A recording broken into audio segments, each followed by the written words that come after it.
মোটামুটি সকাল পেরিয়ে কিন্তু দুপুর হতে চলেছে দাদা, 1টা বাজে। দাদা জয় মা তারা, দাদা কেমন আছেন?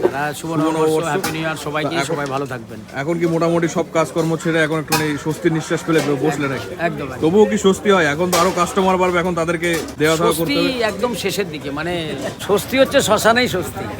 না না দাদা, এই কথা কি বললে হবে? পৃথিবীতে আমরা পাঠিয়েছে আমাদেরকে, অবশ্যই এখানে তো স্বস্তি তো নিতেই হবে। একদম সবকিছু আনন্দ কাজের ফাঁকে ফাঁকে কিছুটা নেওয়াটা দরকার অবশ্যই। তো আজকে দাদা মোটামুটি হেলান দিও না দাদা, ওই গার্ডেনটা হেলান দিও।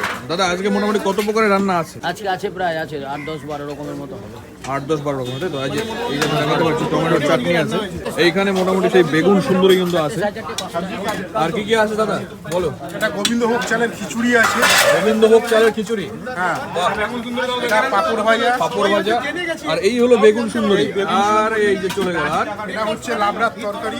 আপনার এখানে কি কি সব সবজি থাকে? রকমের 5 রকমের সবজি রকমের।